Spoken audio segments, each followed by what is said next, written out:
আমার এই ছোট্ট জীবনে আমি যতটুকু দেখেছি যে বেশি দায়িত্ব পালন করা মানুষগুলো একটা সময় সবার কাছে দোষী হয়। তো আসসালামু আলাইকুম ভিউয়ার্স, কেমন আছেন? আশা করি আল্লাহ পাকের রহমতে অনেক ভালো আছেন। আলহামদুলিল্লাহ আমরাও ভালো আছি। তো আজকে আরেকটা খুশির খবর আপনাদেরকে দেব আমি। আমার আল্লাহ পাকের অশেষ রহমতে যে 60,000 মিনিট ওয়াচ টাইম দরকার হয় পেজ চালাতে গেলে, পেজের মনিটাইজেশনের জন্য, এটা আমার ফিল আপ হয়ে গেছে।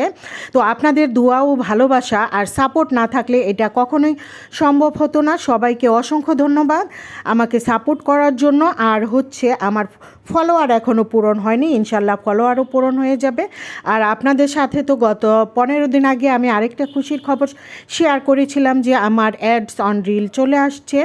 রিল সেট আপ আমার হয়ে গেছে, ইনশাল্লাহ সেট আপ করে নিয়েছি আমি। তো এটাও আপনাদের দোয়া ও ভালোবাসায় আল্লাহ পাকের অশেষ রহমতে। আর ফেসবুকটা হচ্ছে এমন একটা জায়গা যে এইখানে ধৈর্য ধরে আর নিয়মিত কাজ করে গেলে ইনশাল্লাহ সফলতা একদিন আসবেই। তো আমার এটা এখন বিশ্বাস। আমি তো প্রথম ভাবতাম যে কি হয়, এখনও হচ্ছে না বা কাজ করব কি না।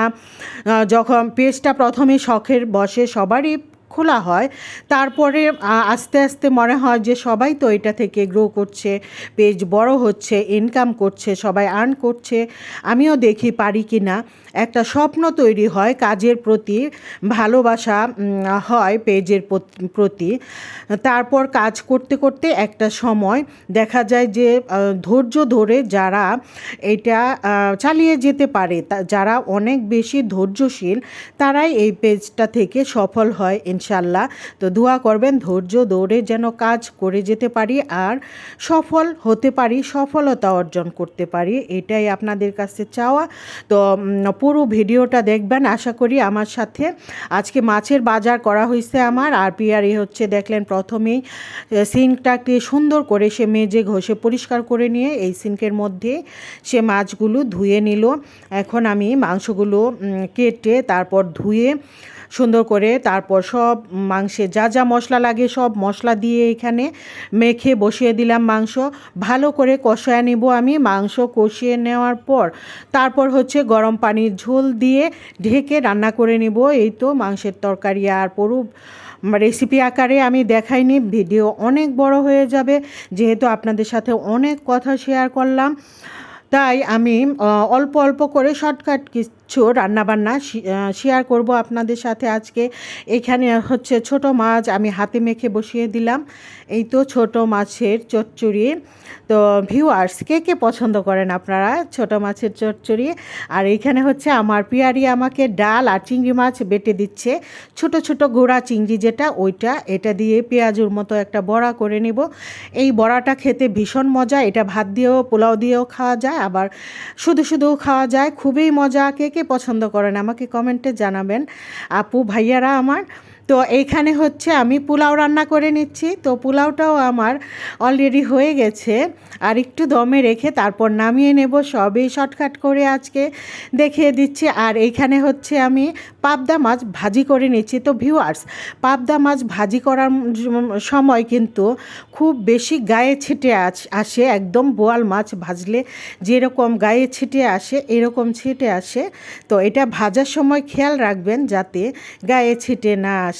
আমি তো প্রথমেই ঢাকনা দিয়ে রেখেছিলাম, তারপর একটু পরে অবশ্য ছেটাটা কমে যায়, বন্ধ হয়ে যায়। যাই হোক, আমি মাছ ভেজে নিয়েছি। এই তো ছিল আজকে আমার দুপুরের রান্নাবান্না।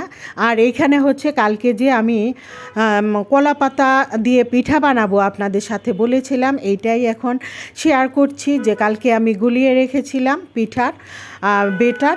তো আজকে পিঠাটা বানিয়ে নিচ্ছি, ফ্রিজে রেখে দিয়েছিলাম লাস্টে, আর কালকে বানানো হয় নাই আমার।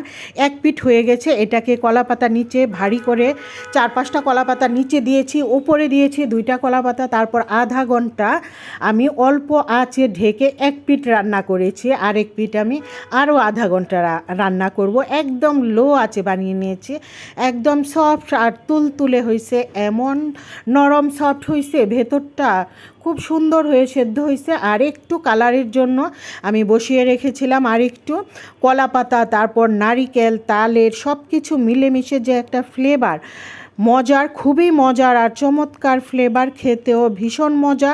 তেল ছাড়া এভাবে ভাপে কলা পাতা দিয়ে তালের পিঠা, এটা আমাদের দেশে এভাবে তালের পিঠাটা আমরা খাই, খুবই মজা। আমার ভিডিও এই পর্যন্তই ছিল, সবাই ভালো থাকবেন, আল্লাহ হাফেজ।